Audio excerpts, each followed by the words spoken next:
Community, innovation, and reliable customer service. Today, Eastlink employs more than 1,700 people across Canada. They have grown from modest beginnings into the largest privately held communications company in the country, making them world-class players. The Eastlink story begins in a blueberry field in the heart of Nova Scotia. Eastlink's founders earned a living by farming the land. By doing so, they learned valuable lessons they and their employees put to work every day. This is their story, the Eastlink Story.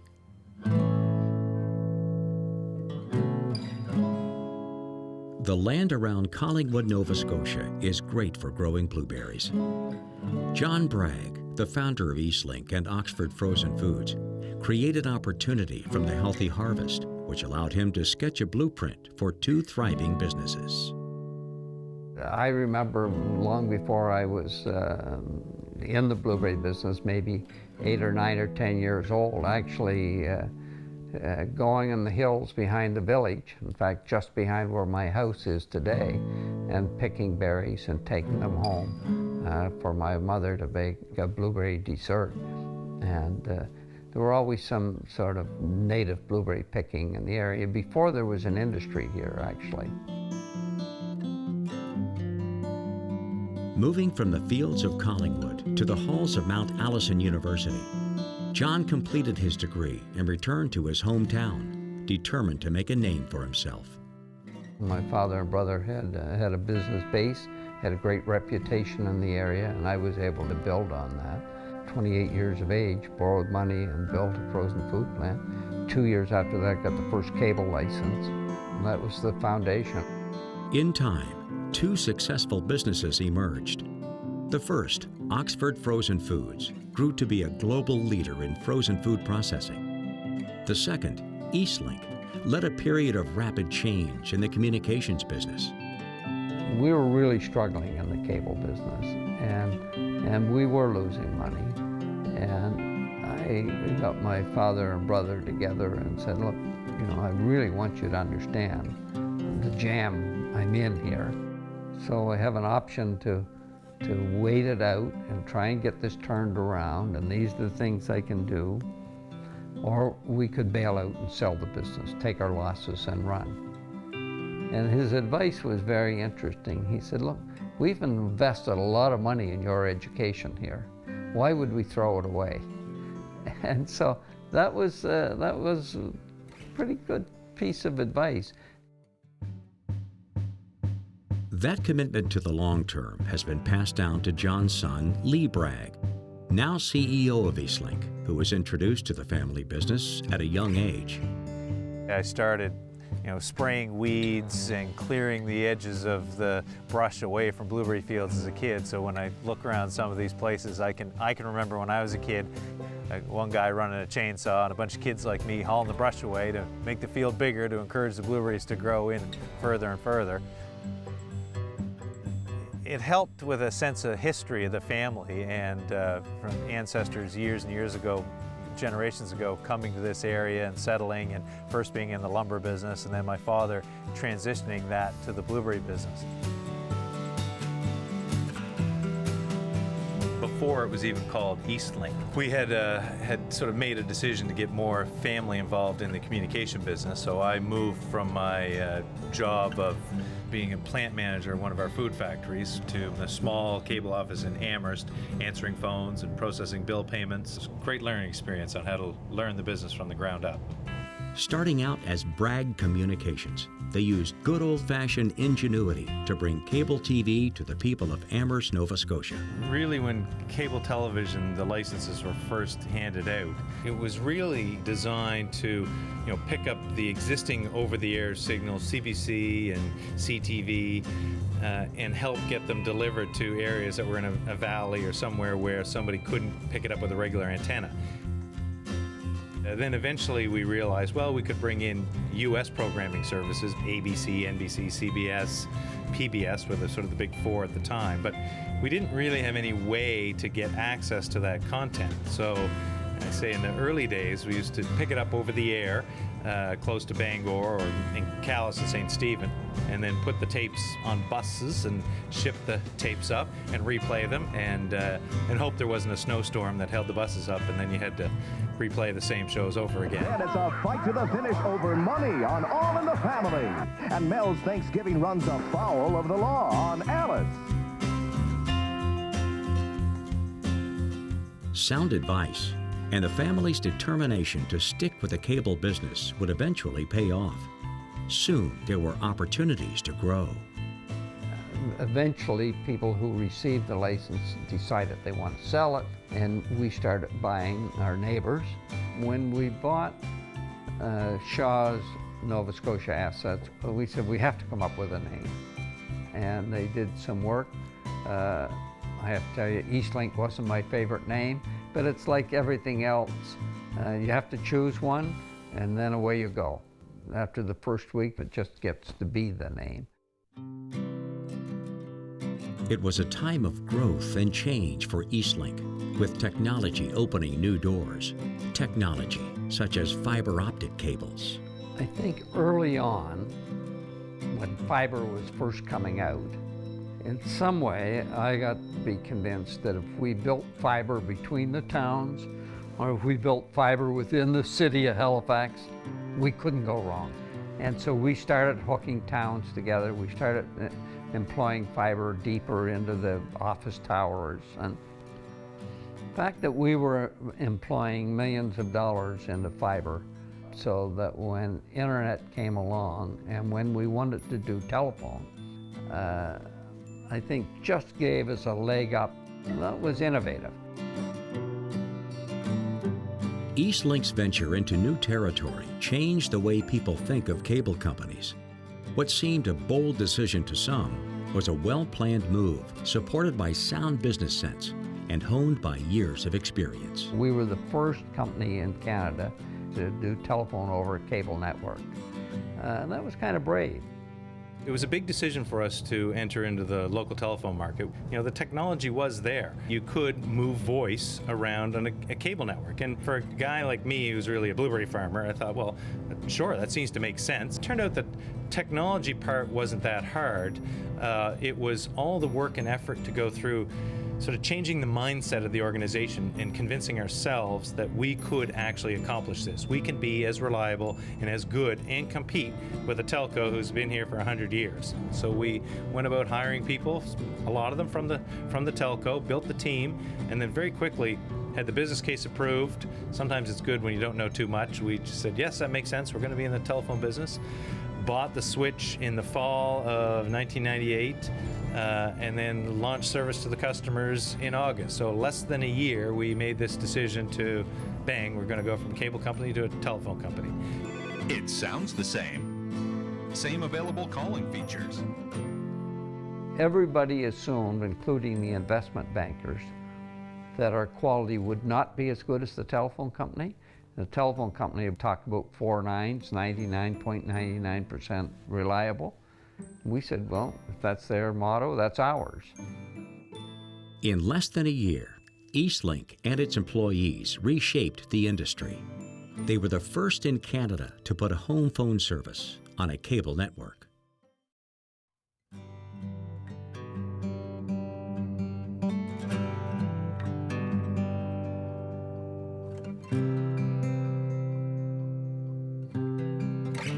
Eastlink has grown rapidly from its maritime base. In 2007, they expanded across Canada to serve 500,000 customers. When Eastlink set up shop in new communities, they carefully considered plenty of details, including how the company's name would be received in Western Canada. I spent some time on a little road show touring around and meeting with Chamber of Commerce and different people like that, and I'd have a little luncheon and talk about who we were and what we were doing and investing in the community. And I said, I'm from the East and the company's name is Eastlink. And I had one older gentleman say, well, you know, it's Grand Prairie here, half of us are from Newfoundland or Cape Breton, so we're familiar with the East, so we think that would be fine. It just would seem to be a friendly way to say, you know, I think that's right.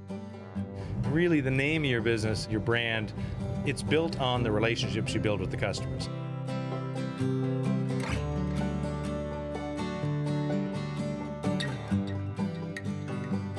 We've brought some tremendous value to those towns because we've rebuilt them all. We've interconnected with fiber. They now all have telephone service, internet, and video. We can have our local community programmers and our technicians there. We do all the billing out of Halifax.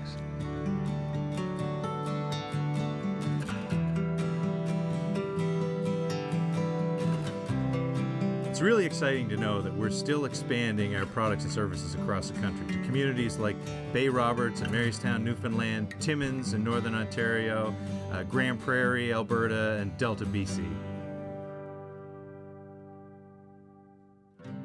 You know, small towns in rural Newfoundland getting everything that Halifax gets is quite amazing when you think about it. So Eastlink has really brought some value to all these towns. And you know, should we own them in the long run? We seem to run them quite efficiently. And so can't see any reason why we shouldn't own them.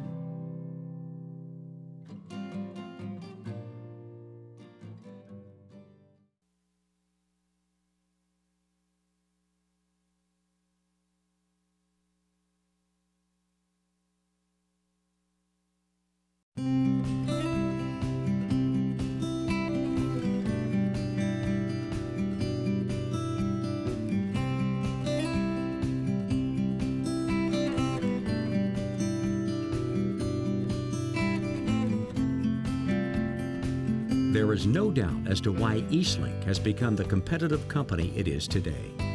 The lessons of hard work learned in a blueberry field have shaped them into the forward-thinking company you can rely on. Though the future is constantly changing, with customers demanding more, Eastlink continues to evolve and change their game plan to always offer the best products they can to the communities that they serve. In a world that calls for the latest technology, entertainment, and reliable customer service, Eastlink provides one simple answer.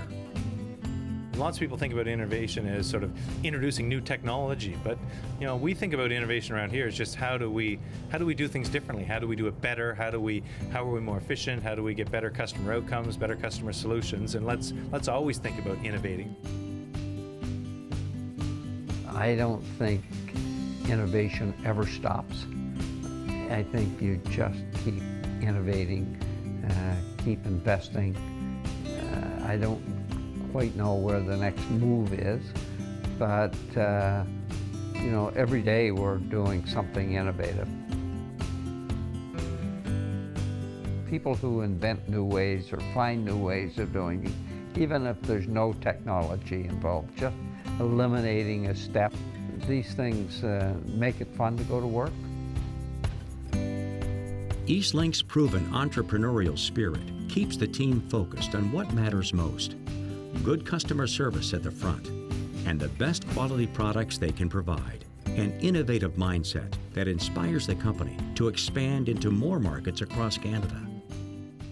We're always trying to look for ways to do things differently, whether it's to offer our customers air miles, Enjoy all the things you love from Eastlink and earn Air Miles reward miles. or quality HD programming. We're always continually trying to listen to our customers and offer the best value that we can.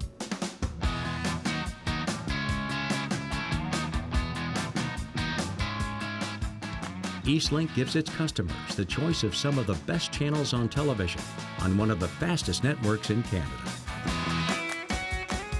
And we just launched a little while ago a product called Eastlink Personal Picks, where you can actually pick the individual channels that you want to buy.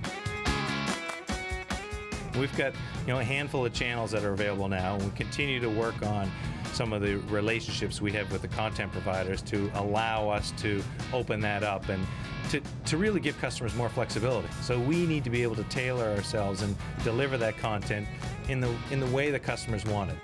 Eastlink continues to offer new and relevant products and services, including home automation and home security, proving that innovation never stops.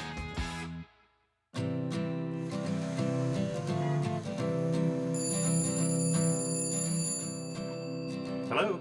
Hello, Lee. How are you? Good. This is the first call on the new wireless system? Oh, yes, it is. Sounds pretty good, don't you think? Yes, it does. Congratulations. Congratulations to the team. It's a big effort. Oh, it certainly has been quite a milestone. The company continues to explore new opportunities. Today they offer cell phone service in some areas. And just like with home phone, they are doing it in a way that puts the customer first.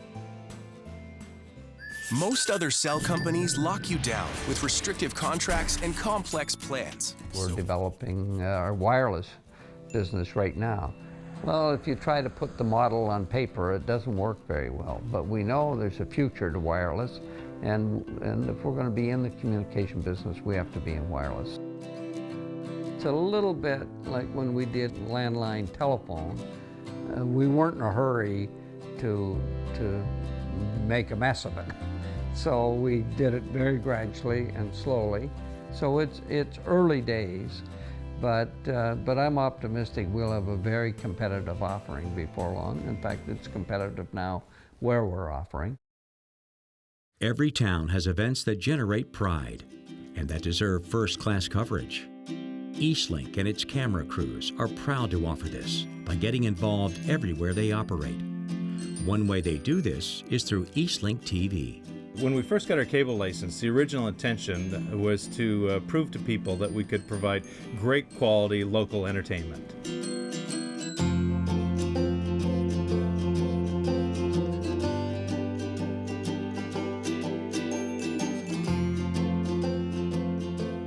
Eastlink has a commitment to local programming and knows that people are the key to making that happen.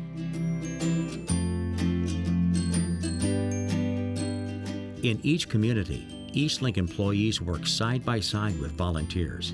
Together, they produce top-notch content.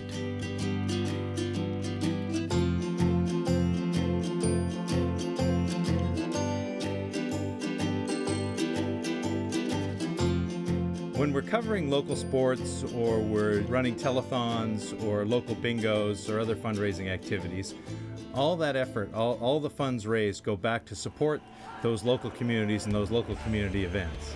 The most exciting and popular part of Eastlink's local TV programming is the live coverage and stories of sports teams that generate so much pride in each community. Local sports have a tremendous viewership in Canada.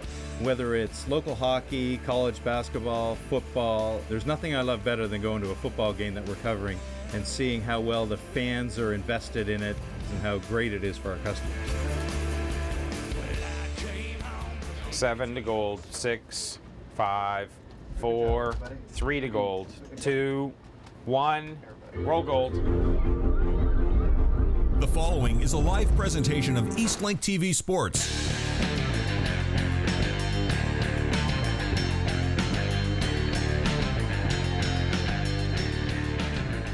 Community television is at its best when it's covered at the local level, and we try to really work hard at providing that fantastic viewing experience. The Halifax Mooseheads are the champions of the QMJHL.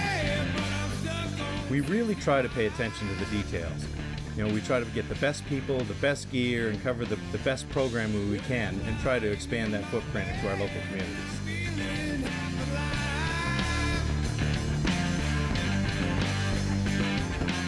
It's really exciting. The energy, the emotion, the action, it's really what Eastlink's all about.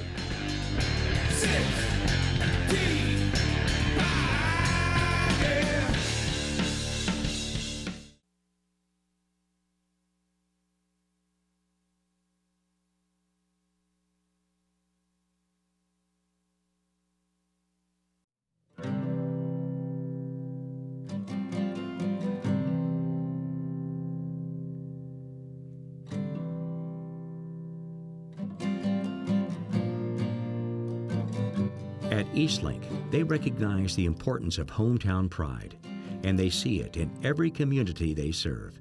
Using a commitment to value and great customer service, the company has grown. In the beginning, it offered just a few channels.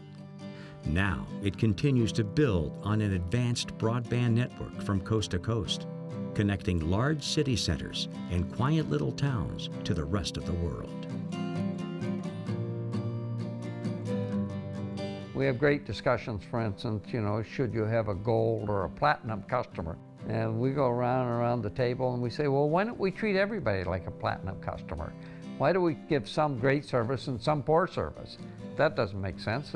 And it doesn't cost any more to give good service. It's just about doing it right. We used to differentiate ourselves based on sort of technology and network. Really, we're focused now on how do we provide a better customer relationship than our competitors.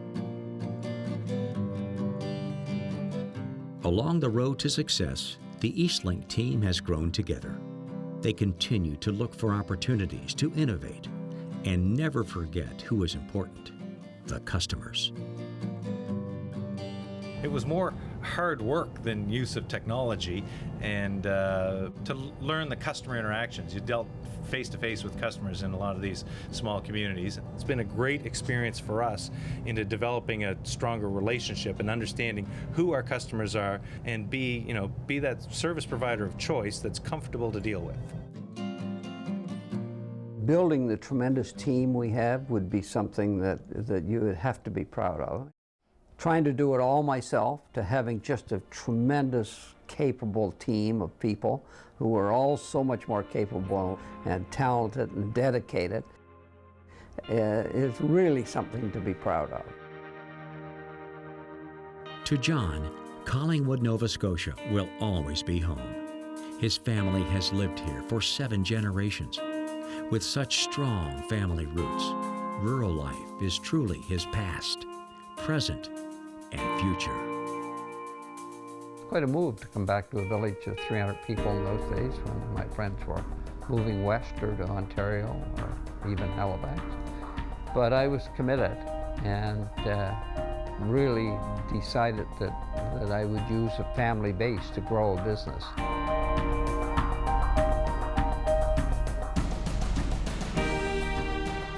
We do have quite a rural focus. It didn't develop because we did a big economic study and said, this is strategically very important, and if you roll out in rural areas, you're going to be vastly successful. It's more that, our roots are in rural Nova Scotia. We believe in rural development, and it's just sort of who we are.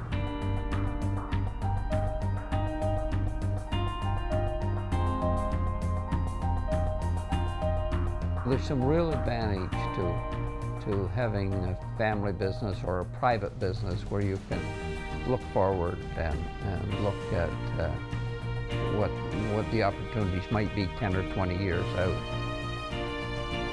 I think it's still growing. Communications is a big field, and I always said to myself, if I sold this business, my children 20 years from now would say, you had a great communication business and sold it? Why would you ever do that?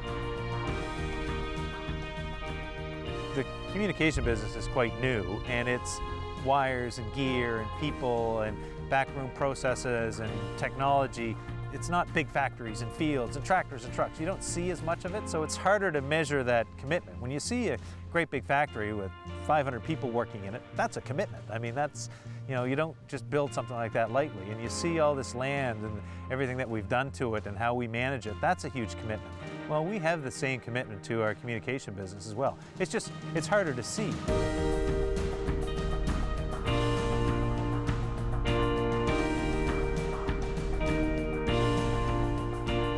Over the years, we've had so many dedicated people that have worked hard and have committed their time night and day. When I think back, it's almost a little sad. Some of them are gone, some of them passed on, some have retired, but they're as important as the people today in this development. We didn't just build this business to sell it. We've built this business to run it, to work with some great people, employ lots of people, make a difference in the communities that we operate in, and we want to do it not only for my generation, but for the next generation and hopefully generations after that.